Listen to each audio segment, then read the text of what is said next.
হাসান ইবনে সিনা হাসান ইবনে সিনা medical সায়েন্সের পথ প্রদর্শক একজন মুসলিম। যখন তার 6 বছর বয়স, তার মা তাকে মাদ্রাসায় পাঠাইছে পড়াশোনা করার জন্য। সারাদিন মাদ্রাসায় পড়ে থাকে। তারপরে বাসায় আসে, মা জিজ্ঞাসা করে পড়াশোনা কতটুকু করছ, আমাকে শোনাও। সারাদিন যা পড়ছে তার কিছু মনে থাকে না। আবার জিজ্ঞাসা করলেন, মা পড়াইও দিলেন। এইভাবে প্রায় 6 মাস পর্যন্ত মা পড়াইলেন। কিন্তু হাসান ইবনে সিনা, ইবনে সিনার নাম শুনছেন না, যে ডাক্তারি বই লিখছে, তার ডাক্তারি বইয়ের নাম হলো আশ-শিফা। সেখানে 1000 ডাক্তারি বা চিকিৎসার নিয়ম কানুন লেখা আছে।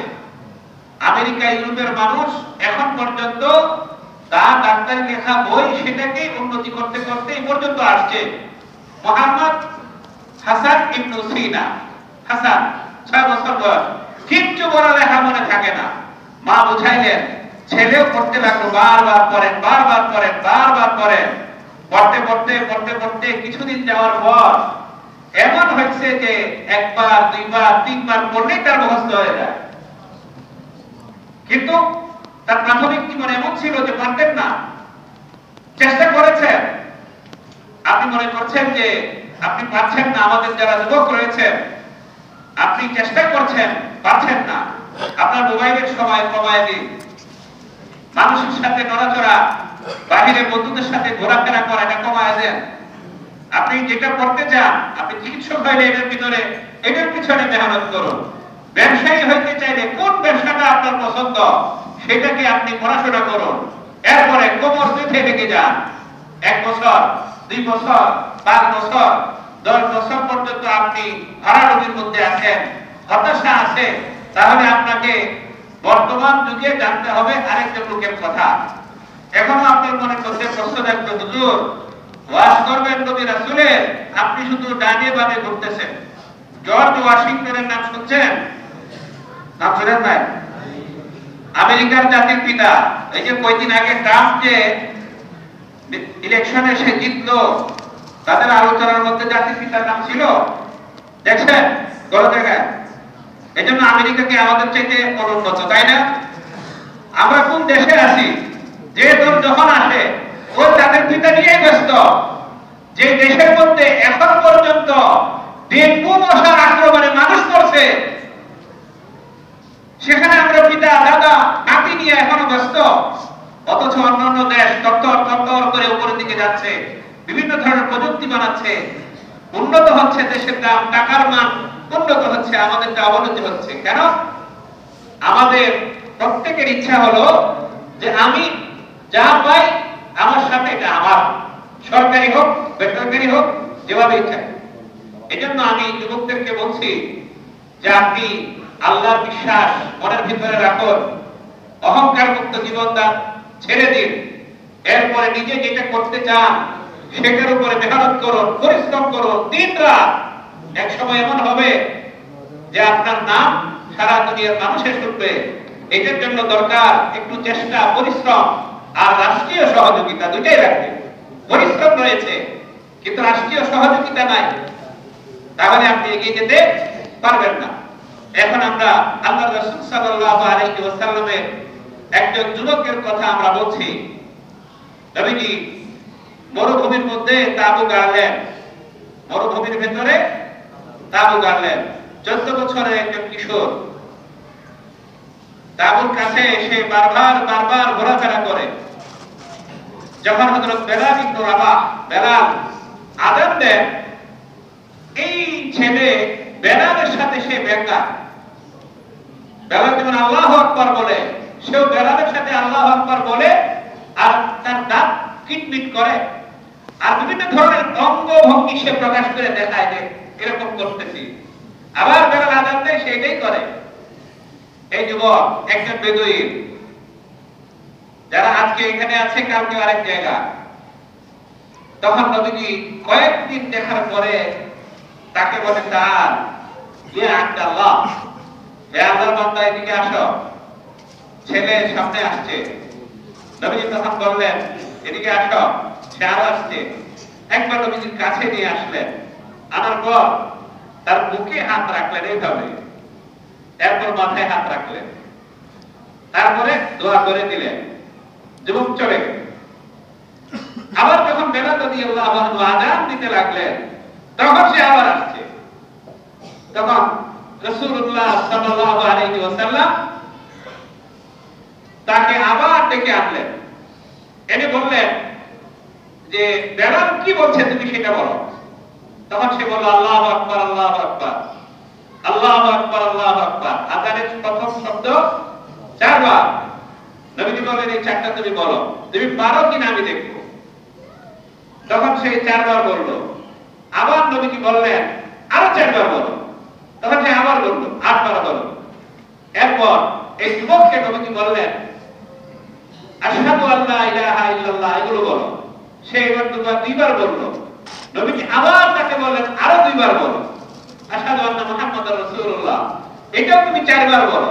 এগুলো এজন্য বলাছিলেন যাতে করে আল্লাহর বিশ্বাস তার ভেতরে ঢুকে যায়। এরপর অন্যান্য বাক্যগুলো সমানতালে বললেন, নাম আযান শেষ তার।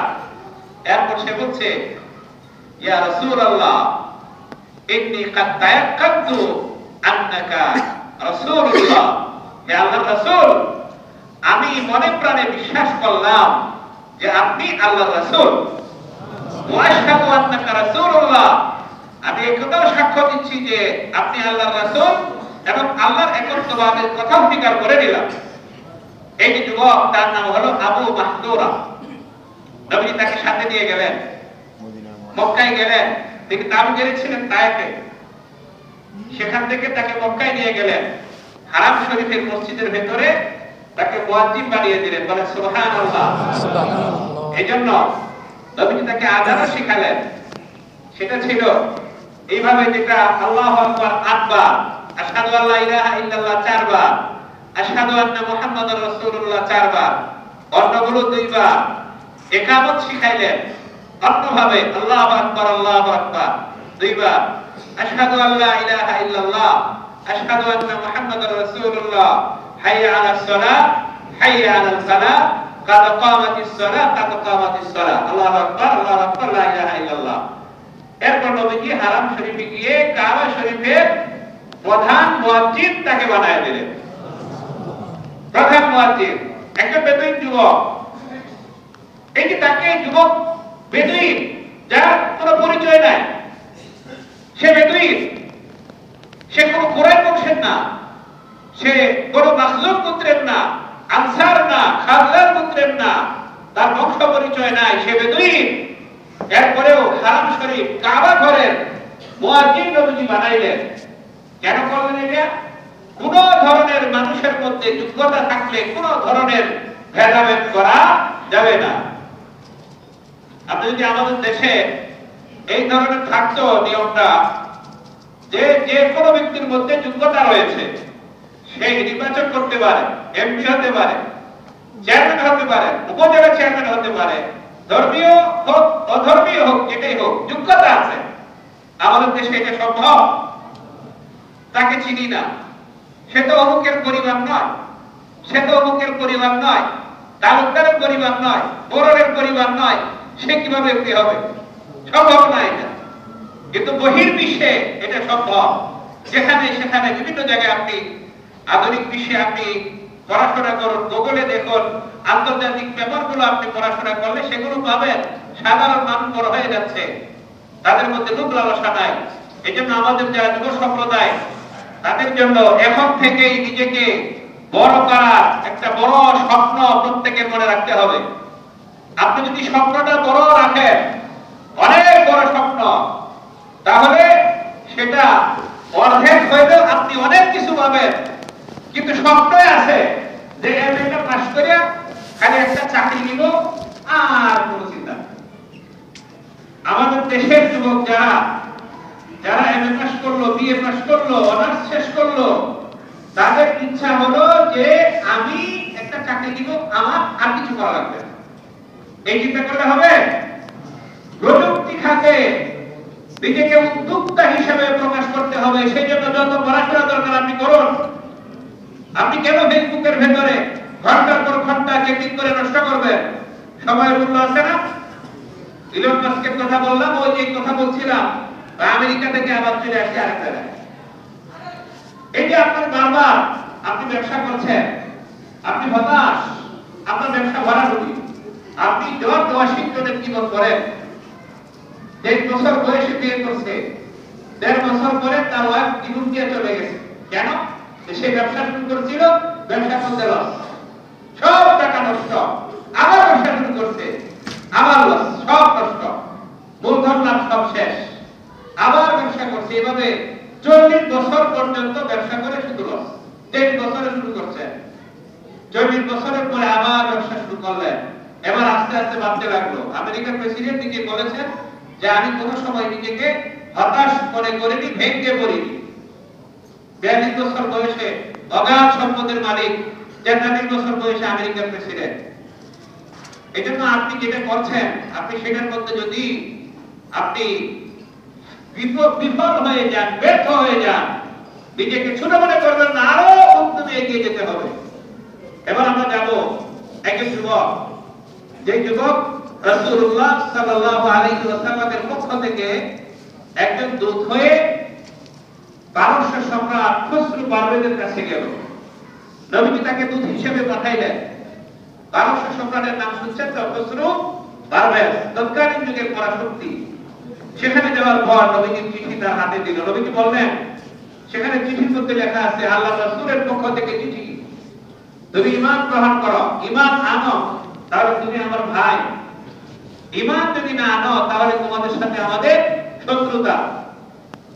একজন যুবক যাকে আল্লাহ রাসূল সাল্লাল্লাহু আলাইহি ওয়াসাল্লাম পাঠালেন, পারস্য সম্রাট সে এত ক্ষিপ্ত হয়েছে যে সে আমার এক গোলামের সমান না, সে আমাকে ঈমান আনার জন্য আদেশ করে। তখন এই দূতকে দূত হত্যা করা নিষেধ। দূতকে সামনে আনলো, এটা বলল, তুমি যে নবীর প্রতি ঈমান আনছো, তুমি এটাকে অস্বীকার করো। যদি অস্বীকার না করো, তাহলে তোমাকে মেরে ফেলবো। দূত বললেন, আমি আল্লাহর কসম খেয়ে বলছি, আমি যে আল্লাহকে আল্লাহ হিসেবে মেনেছি, সেই আল্লাহকে আমি কখনোই অবিশ্বাস করি না। আর মুহাম্মদুর রাসূলুল্লাহ সাল্লাল্লাহু আলাইহি ওয়াসাল্লাম তার হাতে বায়াত গ্রহণ করে আমি মুসলমান হয়েছি। আমি আমার জীবন থাকতে কখনোই তাকে অবিশ্বাস করব না, তার প্রতি আমি অনাস্থা প্রকাশ করব না। পারস্য সম্রাট খসরু পারভেজ সে তখন হযরত আব্দুল্লাহ আল-কিন্দি রাদিয়াল্লাহু তাআলা নামে একজন সাহাবী, প্রথমে তার একটা হাত সে কেটে দিল, হাতে রক্ত ঝরছে। এরপর সেটা আরেকটা হাত কাটলো। তখন এই সাহাবী শুধু বলছিলেন, আল্লাহুম্মা ইন্নাকা কাদ নাযারতা ওয়া রাআইতানি আন্নী কাদ ওয়াসালতু খাবরা রাসূলিল্লাহ সাল্লাল্লাহু আলাইহি ওয়াসাল্লাম। হে আল্লাহ, আমি তোমার কাছে শুধু এই আবেদন করি যে তুমি দেখছো যে আল্লাহর রাসূল আমাকে যে কাজের জন্য আমাকে পাঠিয়েছেন, সেই কাজটা আমি করতে পারছি, আমি পৌঁছে দিচ্ছি। তুমি আল্লাহ রাসূলের কাছে এই সংবাদটা দিও যে আমি যদি মরেও যাই, তাহলে রাসূলের কাছে এই সংবাদটা যেন যায় যে আব্দুল্লাহ কিন্দি নবীর আদেশে পালন করেছিল। এরপর তার পা কেটে দেওয়া হলো। সর্বশেষ খসরু পারভেজ বলল, আমি তোমার জিহ্বাও কেটে দেব, যে জিহ্বা দিয়ে তুমি মুহাম্মদের নাম নাও আর তোমার আল্লাহর নাম নাও। হাজার মানুষ তার দরবারে প্রবেশ করছে, বাবা দিচ্ছে। একজন আরব সাধারণ যুবক, যাকে আল্লাহ রাসূল সাল্লাল্লাহু আলাইহি ওয়াসাল্লাম তার সংবাদ ঈমানের দায়িত্ব দিয়ে, ঈমান আনার জন্য দাওয়াতের পত্র দিয়ে পাঠিয়েছিলেন, হাজারো মানুষের সামনে একজন যুবকের জিহ্বা কেটে দেওয়া হলো। তিনি যখন মুমূর্ষ ছিলেন, তখন তিনি আল্লাহর কাছে দোয়া করলেন যে আল্লাহ, যে ভদ্রলোক, যে লোক আমার এই হাত করেছে, তার বিরুদ্ধে আমার কোনো অভিযোগ নাই, কিন্তু সে যে আল্লাহ রাসূলের পত্র ছিঁড়ে টুকরো টুকরো করে তুমি এটার শাস্তি দিবা। রাসূলের প্রতি তার ভালোবাসা কেমন ছিল যে আল্লাহর রাসূল সাল্লাল্লাহু আলাইহি ওয়াসাল্লামের পত্র ছিঁড়ে ফেলছে, এইটার জন্য যেন শাস্তি হয়, আমাকে মেরে ফেলছে এই জন্য যেন শাস্তি না হয়। তিনি মুমূর্ষু অবস্থায় রক্তপাত হয়ে সেখানে শহীদ হলেন। জিবরাইল আলাইহিস সালাম আল্লাহ রাসূল সাল্লাল্লাহু আলাইহি ওয়াসাল্লামের কাছে সংবাদ দিয়ে গেলেন। নবীজি যখন ফজরের নামাজ শেষ করছেন, সাহাবায়ে কেরামকে নিয়ে বসা, জিবরাইল আলাইহিস সালাম রাসূলুল্লাহ সাল্লাল্লাহু আলাইহি ওয়াসাল্লামের কাছে বললেন যে আপনার একজন উম্মত যাকে আপনি পারস্যে পাঠিয়েছিলেন আপনার দাওয়াত দিয়ে, ঈমানের দাওয়াত দিয়া, তাকে সেই দেশের বাদশা হত্যা করে ফেলেছে। আপনার সর্বশেষ আবেদন ছিল এটা যে আমি আল্লাহর কাছে আবেদন করছি আল্লাহ যেন এই সংবাদ পৌঁছায় যে আল্লাহ রাসূলের দায়িত্ব আমি পালন করেছি। হে আল্লাহ রাসূল, জিবরাইল আলাইহিস সালাম বলতেছেন স্বয়ং আল্লাহ তাআলা আমাকে আপনাকে জানানোর জন্য পাঠিয়েছেন যে আল্লাহর এই বান্দা আপনি তাকে যে দায়িত্ব দিয়েছেন সেই দায়িত্ব সঠিকভাবে পালন করেছে। আল্লাহ রাসূল সাল্লাল্লাহু আলাইহি ওয়াসাল্লাম এই ঘটনা শুনলেন যে তার পত্র ছিঁড়ে টুকরো টুকরো করা হয়েছে। তখন তিনি বললেন আল্লাহুম্মা মাযযিক মুলকা কিসরা কামা মাযযাকা দাওয়াতানা। হে আল্লাহ, আপনি কসরি পার্বত্যের তার সাম্রাজ্যকে আপনি টুকরো করে দিন, যে আমাদের দাওয়াত নামা আমাদের পত্রকে ছিঁড়ে টুকরো টুকরো করে ফেলেছিল, তার সাম্রাজ্য সেভাবে আপনি টুকরা করে দিন। এর কয়েকদিন পরে এই সম্রাটকে তার ছেলে বিষ মিশিয়ে তাকে মেরে ফেলে। এই ছেলেকেও আবার তার মা তাকে বিষ মিশিয়ে হত্যা করে। এরপর মেয়েরা যুক্ত হয়, আস্তে আস্তে ভাগ হয়ে যায়, টুকরা টুকরা হয়ে যায়। ওমর রাদিয়াল্লাহু তাআলা আনহুর যুগে সারা দেশ মুসলমানদের কর্তব্যে চলে আসে, সবাই মুসলমানদের অধীনে তারা থাকতে শুরু করে। যাই হোক, আমরা যে কথা বলছিলাম যুবক, আল্লাহ তাআলা তার রাসূলের মাধ্যমে যুবকদের সম্পর্কে আরো বলেছেন, যুবক মনে রাখবা আল্লাহ তাআলা তোমাকে যেদিন কোনো মানুষের ছায়া থাকবে না, কিয়ামতের দিন যখন মানুষের মাথার উপরে সূর্য থাকবে, সেদিন আল্লাহ তোমাকে তার আরশের ছায়ার নিচে ছায়া দান করবেন। সুবহানাল্লাহ। আল্লাহ রাসূল সাল্লাল্লাহু আলাইহি ওয়াসাল্লাম হাদিসে মধ্যে বলেছেন ওয়ালাদুন শাবুন নাশাআ ফি ইবাদাতিল্লাহ। এমন একজন যুবক, যেই যুবক তার যৌবনকালে আল্লাহর ইবাদত করেছিল। আল্লাহর ইবাদত করার অর্থ হলো সব সময় নামাজ পড়া নয়, সব সময় আল্লাহ আল্লাহ করা নয়। একজন যুবক যে পড়াশোনা করছে, সঠিক সময়ে নামাজ আদায় করলো, জিকির সে কম করলো, পড়াশোনা বেশি করলো, অন্যের সাথে দান সদকা করা সেগুলো সে করে নাই পড়াশোনার কারণে, রোজাও রাখতে পারে নাই পড়াশোনার কারণে, অন্য কোনো কামল করতে পারে নাই, তবে কারোর সাথে খারাপ ব্যবহার করে নাই, কোন মানুষকে কষ্ট দেয় নাই, সঠিক সময়ে নামাজ আদায় করেছে, মা বাবাকে কষ্ট দেয় নাই, কোন মানুষকে আঘাত দেয় নাই। এমন একজন যুবক যদি আল্লাহর ইবাদত করে, কোন নৈতিক কাজে না থাকে, আল্লাহ রাসূল সাল্লাল্লাহু আলাইহি ওয়াসাল্লাম বলেছেন ওয়ারাজুলুন শাবুন নাশাআ ফি ইবাদাতিল্লাহ। এই যুবক, যে যুবক সে ইবাদত করলো, আল্লাহ স্বয়ং থেকে তাকে তার আরশের ছায়ার নিচে ছায়া দান করবে। আরশের ছায়ার নিচে, একটা আরো কিছু আছে? আর কিছু তো দরকার নাই। এই জন্য একজন যুবক তার দাম আল্লাহর কাছে অনেক বেশি। আল্লাহ রাসূল সাল্লাল্লাহু আলাইহি ওয়াসাল্লাম বলেন ইবতানিম খামসান ক্বাবলা খামসিন। পাঁচ জিনিস আসার আগে এটাকে গনিমত মনে করে কাজে লাগাও। এক নম্বর নবীজি বলেন শাবাবাকা ক্বাবলা হারামিক।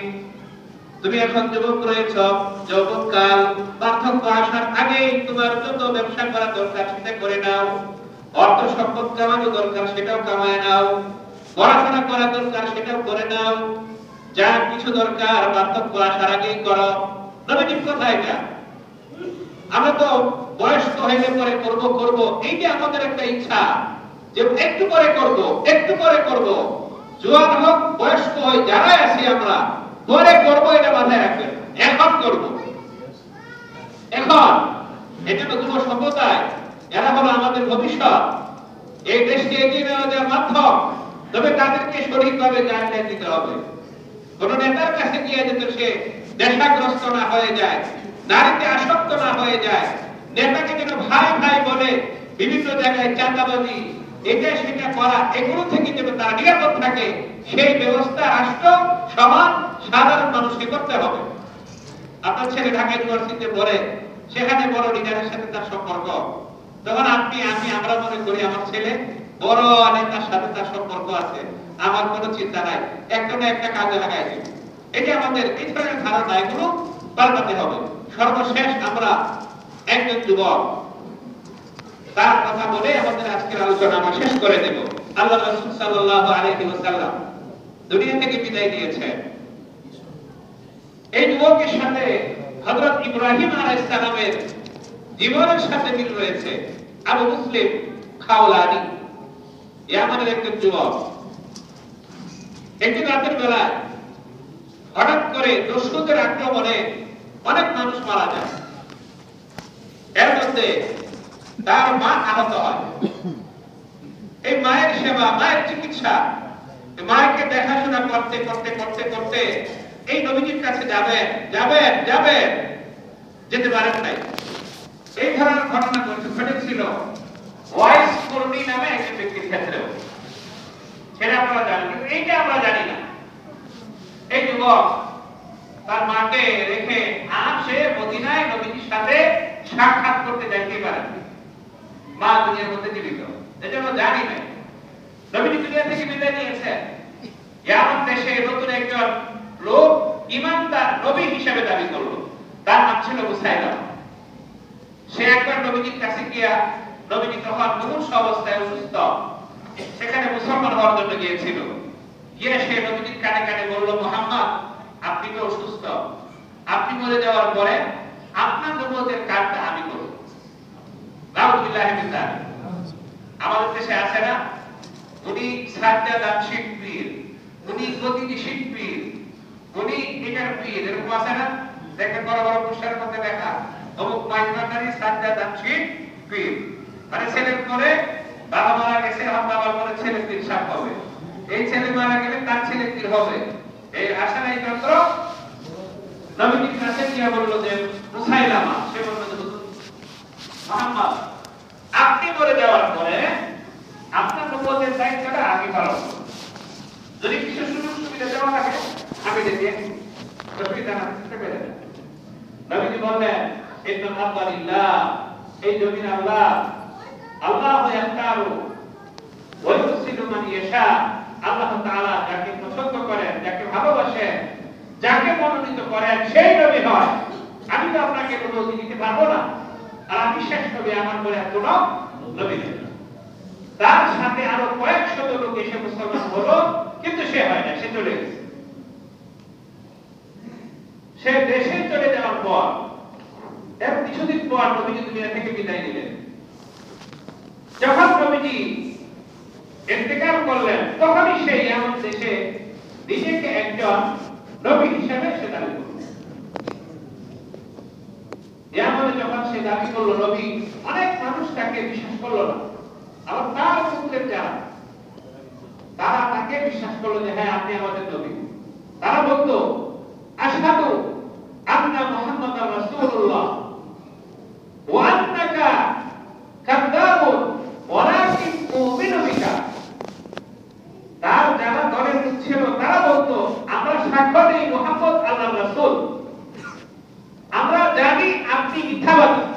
তারা বলতো ওয়া আশহাদু আন্নাকা কাযাবুন, আমরা জানি আপনি মিথ্যাবাদী, কিন্তু এরপরেও আপনি আমাদের দেশের মানুষ, এই জন্য আপনাকে আমরা সাপোর্ট করছি। দেশের একটা সাপোর্ট আছে না, এটা তখন সে বলল আমি খুশি হয়ে আজ থেকে তোমাদের জন্য, আমি নবী হিসাবে তোমাদের জন্য দুইটা সুযোগ সুবিধা দিচ্ছি। এক নম্বর হলো ফজরের নামাজ আর এশার নামাজ পড়া রাখবে। ফজরের সময় সকালে উঠতে হয়, এশার সময় তারা মত খায় রাতের বেলা। এই জন্য বললো যে ফজর আর এশা এটা মাফ করে দিলাম আমি নবী হিসাবে।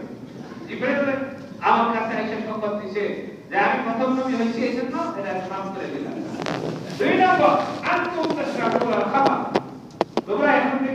বাবা, মুহাম্মদের যে কোরআন ছিল সেখানে লেখা আছে খাওয়া যাবে না, কিন্তু আমি নতুন নবী হিসেবে তোমাদের কথা আরম্ভ করে দিলাম। নাউযুবিল্লাহি মিন যালিক। সব মানুষ তার মতো হলো, সুযোগ সুবিধা বেশি। শুধুমাত্র একজন যুবক আবু মুসলিম খাওলানি, একজন মানুষ যে তার অসুস্থ মায়ের খেদমত করেন, তিনি বললেন আন্নাকা কাযাব, তুমি একজন চরম মিথ্যাবাদী। মুহাম্মদুর রাসূলুল্লাহ সাল্লাল্লাহু আলাইহি ওয়াসাল্লাম শেষ নবী, তারপরে আর কোন নবী আসবে না, তুমি একজন মিথ্যাবাদী। এবং তার দরবারে গিয়ে হাজার লাখো মানুষের সামনে সে কথা বলল। তখন সে বলল, ইন্নী উআযিবুকা আযাবান লাম ইয়ারান নাস আহাদুন মুনযু হায়াতাক, আমি তোমাকে এমন শাস্তি দেব দুনিয়ার কোন মানুষ যেটা আজ পর্যন্ত দেখে নাই, সেই শাস্তি দেব। এরপর সে বলল, তোমরা একে আগুনে জ্বালানোর জন্য কাঠ সংগ্রহ করো। তারা বিশাল করে কাঠ সংগ্রহ করে সেখানে আগুন ধরাইল।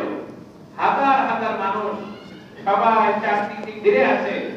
আবু মুসলিম খাওলানিকে আল্লাহর নবী মুসাইলামা আগুনে ফেলে তাকে হত্যা করবে, তাকে শাস্তি দিবে নবীর আদেশ না মানার কারণে। ওয়া নাউযুবিল্লাহি মিন যালিক। আবু মুসলিম খাওলানি কি নবীর আদেশ অমান্য করছে না মিথ্যাবাদীর সামনে নিজের একত্ববাদ আল্লাহ রাসূলের প্রতি ভালোবাসা প্রকাশ করছে? তিনি তো মিথ্যাবাদীকে অস্বীকার করছে, আর সে বলছে নবীকে অস্বীকার করার কারণে আমি তাকে আগুনে পুড়িয়ে মারব। নাউযুবিল্লাহি মিন যালিক। তাকে বলল, তুমি কি এখনো সাক্ষ্য দেও যে আল্লাহ ছাড়া কোনো মাবুদ নাই এবং মুহাম্মদুর রাসূলুল্লাহ সাল্লাল্লাহু আলাইহি ওয়াসাল্লাম আল্লাহর রাসূল, এটা সাক্ষ্য দাও। ফাহাদি ওয়া ইন্নী মুসাইলামা রাসূলুল্লাহ,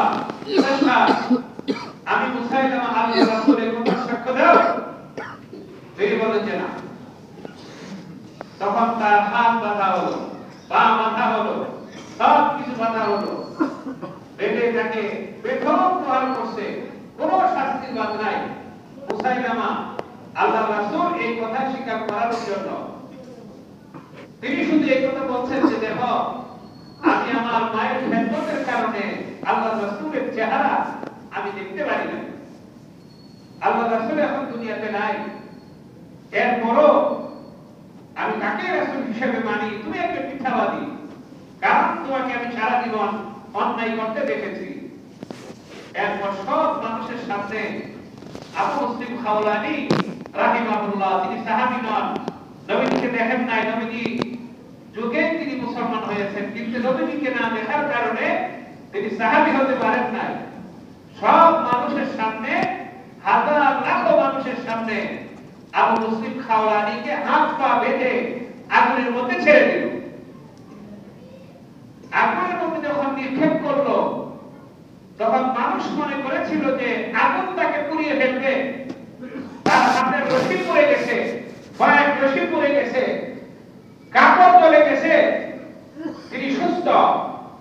মুসাইলামা কাযযাবের যত তার মুরিদ ছিল, তার যত দলের লোক ছিল, তার উম্মত ছিল, এই ঘটনা দেখে যে আগুন তাকে পুড়াইতে পারতেছে না, তখন তারা চিৎকার করে বলল, ওয়াহাদা আবু মুসলিম আল খাওলানি আন্নাহু আলাল হাক্কি, নিশ্চয় আবু মুসলিম খাওলানি সত্যের উপর রয়েছে। আর না হলে আগুন তাকে কেন পোড়াচ্ছে না? আমরাও স্বীকার করছি আবু মুসলিম খাওলানির কথা যে আল্লাহ মুহাম্মদুর রাসূলুল্লাহ সাল্লাল্লাহু আলাইহি ওয়াসাল্লাম নবী, তারপরে নবী হবে না। তুমি আল্লাহর রাসূল নও, তুমি মিথ্যাবাদী, তুমি ভণ্ড। সব মানুষ এক বাক্যে আবার মুসলমান হয়ে গেল। শুধুমাত্র তার গোত্রের যে সকল লোক ছিল এরা হয় নাই। এই সংবাদ মদিনায় চলে গেছে।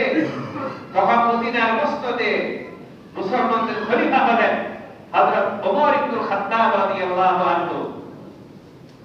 তিনি তখন আবু মুসলিমকে দেখার জন্য আল্লাহর কাছে দোয়া করলেন যে আল্লাহ, সেই ইয়ামামা ইয়ামান দেশে সেখানে আমি যেতে পারি কিনা, তুমি আমার জীবনে একবার আবু মুসলিম খাওলানির সাথে সাক্ষাৎ করায় দিও। এই সংবাদ যখন মদিনায় আসছে যে আবু মুসলিম খাওয়ালানিকে আগুনে পুড়ে নাই, তখন ওমর বললেন ওয়াহাদা আখু ইব্রাহিম খলিলুল্লাহ আলাইহিস সালাতু ওয়াস সালাম, তিনি তো ইব্রাহিম আলাইহিস সালামের ভাইয়ের মতো হয়ে গেছেন। ইব্রাহিমকে নমরুদ তাকে পুরানোর চেষ্টা করেছিল, আগুন পোড়াইতে পারে নাই, আর আল্লাহ রাসূলের এক উম্মতকে আগুনে পোড়াইতে চাইছিল, আল্লাহ তাকেও হেফাজত করেছেন। এর কিছুদিন পর আবু মুসলিম খাওয়ালানির মা মারা গেলেন। এই যুবক সাধারণ পোশাক, একেবারে সাধারণ, বাইরে ছিল স্যান্ডেল আর সাথে সামান্য একটা পুটলি, এর মধ্যে কিছু খাবার টাবার রয়েছে। সেখান থেকে হেঁটে হেঁটে আস্তে আস্তে তিনি মদিনায় চলে গেলেন। কেউ চিনে না। মদিনার মসজিদে ক্লান্ত শ্রান্ত হয়ে বসে আছেন যুবক। ওমর রাদিয়াল্লাহু তাআলা আনহু নামাজ শেষ করলেন। নামাজ শেষ করে দেখলেন যে একজন অপরিচিত লোক, ক্লান্ত চেহারা, অনেক দূর থেকে আসছে। তিনি জিজ্ঞাসা করলেন মিন আইনা আনতা, তুমি কোথা থেকে আসছো? তিনি বললেন মিনাল ইয়ামামা, আমি ইয়ামামা থেকে আসছি। ইয়ামান দেশের একটা সামান্য প্রদেশ, সেখান থেকে আসছি। তুমি ইয়ামামা থেকে আসছো? আতারিফ আরাইতা আবা মুসলিম আল খাওলানি আল্লাযী কাদ ফুররিকা ওয়ালাকিন আল্লাহ হাফিযা, তুমি কি আবু মুসলিম খাওলানির নাম শুনছো, যাকে আগুনে পুড়িয়ে হত্যা করার জন্য মুসাইলামা কাযযাব চেষ্টা করেছিল, কিন্তু আল্লাহ তাকে হেফাজত করেছেন? তিনি বলছে হ্যাঁ। তুমি তাকে দেখছো? তিনি বলছে হ্যাঁ। আপনি এখন যার সাথে কথা বলছেন, আপনি এখন যে ব্যক্তির সাথে কথা বলছেন, এই আমি হইলাম আবু মুসলিম খাওলানি। আল্লাহ তাআলা আমাকে মুসাইলামার আগুন থেকে হেফাজত করেছেন। ওমর রাদিয়াল্লাহু তাআলা আনহু তার কবরে চুমু খাইলেন আর গলায় জড়িয়ে ধরে বললেন যে মুসলমান তোমরা যারা আছো প্রত্যেকে আবু মুসলিমের কবরে চুমু খাও, এটা তোমাদের জন্য সওয়াবের কারণ হবে। একজন আল্লাহর ওলি, আল্লাহর বুজুর্গ। এজন্য এই যুবকরা যুগে যুগে বিভিন্ন সময়ে নিজেদের আত্মহুতি দিয়ে দ্বীনের সেবা করেছেন, খেদমত করেছেন। এজন্য যুব সম্প্রদায় তার সামনে থাকবে সুন্দর একটা স্বপ্ন, বড় হওয়ার স্বপ্ন। আপনি অর্থ কামাই করবেন, বড় ব্যবসায়ী হইবেন, চাকরিজীবী হইবেন, বৈজ্ঞানিক হইবেন। আল্লাহ এবং তার রাসূল এগুলো করতে নিষেধ করেন নাই। শুধু আপনাকে চলতে হবে হেদায়েতের পথে। আপনি 1,000, 10,000 কোটি টাকার মালিক, 1 লক্ষ কোটি টাকার মালিক, 100 মিলিয়ন ডলারের মালিক, তাহলেও আল্লাহ তাআলা আপনার প্রতি অসন্তুষ্ট হবেন না। কেন? হযরত আব্দুর রহমান ইবনে আউফ, যিনি দুনিয়ায় থাকতে জান্নাতের সুসংবাদ পেয়েছেন, তার স্ত্রী মারা গেছে, তিনি মারা গেছেন। তখন তার 4 জন স্ত্রী ছিল। প্রত্যেক স্ত্রী 80,000 দিরহাম, 80,000 স্বর্ণ মুদ্রা ভাগে পাইলেন। 4 স্ত্রী। স্ত্রী যখন মারা যান, স্বামী যখন মারা যান, স্ত্রীরা বিভিন্ন সময়ে তার ভাগ থাকে। 6 ভাগের 1 ভাগ, 4 ভাগের 1 ভাগ, এই পরিমাণ সম্পদ স্ত্রী পায়। তার 4 জনে মিলে 1 ভাগের মধ্যে এক একজনের ভাগে 80,000 স্বর্ণ মুদ্রা। তাহলে তার কি পরিমাণ সম্পদ ছিল? তাহলে সম্পদ অর্জন করা এটা কি অন্যায় নয়, গুনাহ নয়। তাহলে আমরা যে কথাগুলো আজকে আলোচনা করলাম সেটার সার সংক্ষেপ বলে আমাদের আলোচনা শেষ। যদিও আপনাদের মনের ভিতরে একটা প্রশ্ন যে সবে বরাতের রাত্রে আসলাম হুজুরের কাছে একটু কিছু শুনবো, আর হুজুর সব দুনিয়ার ওয়াজ করছে, দুনিয়াদারির ওয়াজ। এটা বলছিলাম না, হুজুর বলছে যে আমরা যত কিছু আছে বিতর্কিরা বানাবে, আমরা শুধু খাবো, ব্যবহার করবো। এটা একটা ভুয়া কথা।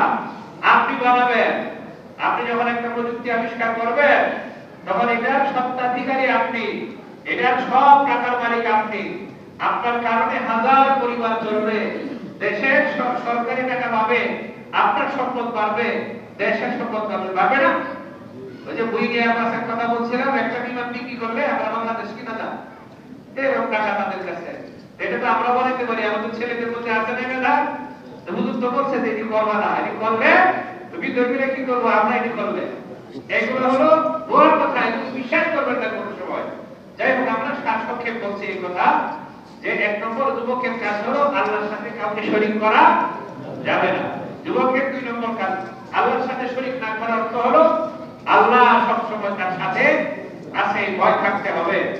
2 নম্বর, ওয়ালা তামশি ফিল আরদি মারাহা, হাঁটার সময় অহংকার দাম্ভিকতার সাথে হাঁটা যাবে না।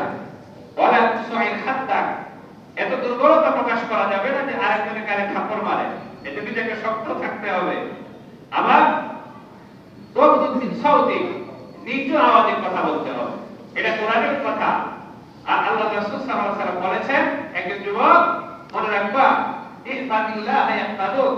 নবী তার চাচাতো ভাই আব্দুল্লাহ ইবনে আব্বাসকে বললেন, তোমাকে আমি কয়েকটা বাক্য শিখাচ্ছি, তুমি এগুলো যদি রক্ষা করো তাহলে আল্লাহ নিজের হাতে তোমাকে রক্ষা করবেন। আল্লাহর রহমত তোমার সামনে দেখতে পাইবা। ইহফাদিল্লাহ তাজিদুহু তুজাহাক, আল্লাহকে হেফাজত করো, আল্লাহর নিয়ম মেনে চললে আল্লাহর সাহায্য তোমার চোখের সামনে থাকবে। এরপর নবীজি বললেন, ওয়াইদা সাআলতা ফাসআলিল্লাহ, কোনো কিছু চাইতে হইলে আল্লাহর কাছে চাইবা। ওয়াইদা ইসতাআনতা ফাসতাইন বিল্লাহ, কোনো সাহায্য চাইতে গেলেও আল্লাহর কাছে চাও। এই দুইটা কাজ, এটা নবীজির কথা। আর আমরা কোরআনের মধ্যে কয়েকটা কথা বলেছি, এইগুলো প্রত্যেকটা মানুষ, বিশেষ করে যুবকদের জন্য এটা আরো বেশি জরুরি। এজন্য যুবকদেরকে আমরা লক্ষ্য করে বলছি যে আপনি যখন আপনার স্বপ্ন বাস্তবায়ন করবেন আর যখন আল্লাহর নিয়ম মেনে চলবেন, আল্লাহ রাসূলের কথা হলো যে এই যুবক কিয়ামতের দিন হাজারো কোটি মানুষের মধ্য থেকে আল্লাহ তাকে ডাক দিয়ে তার আরশের ছায়ার নিচে তাকে জায়গা দান করবেন। শুধু তাই নয়, আল্লাহ তাআলা তাকে সুপারিশ করার ক্ষমতা দিয়ে দিবেন যে তুমি যাকে চাও আমার কাছে সুপারিশ করে তাকেও জান্নাতে নিয়ে যেতে পারবা। আল্লাহ তাআলা আমাদের দেশে এই ধরনের সৎ, কর্মঠ আর জ্ঞানী বুদ্ধিমান যুবক দান করুন, যাদের কারণে দেশে মানুষের স্বস্তি, শান্তি, নিরাপত্তা ফিরে আসবে। প্রত্যেকটা মানুষ নিরাপদে বসবাস করতে পারবে। দেশের মধ্যে কোনো অনৈতিক কর্মকাণ্ড, দুর্নীতি, ঘুষ, সুদ এগুলো সব উঠে যাবে। আল্লাহ তাআলা আমাদের দেশের যুবকদেরকে সেভাবে নিজেদেরকে গঠন করার তৌফিক দান করুন।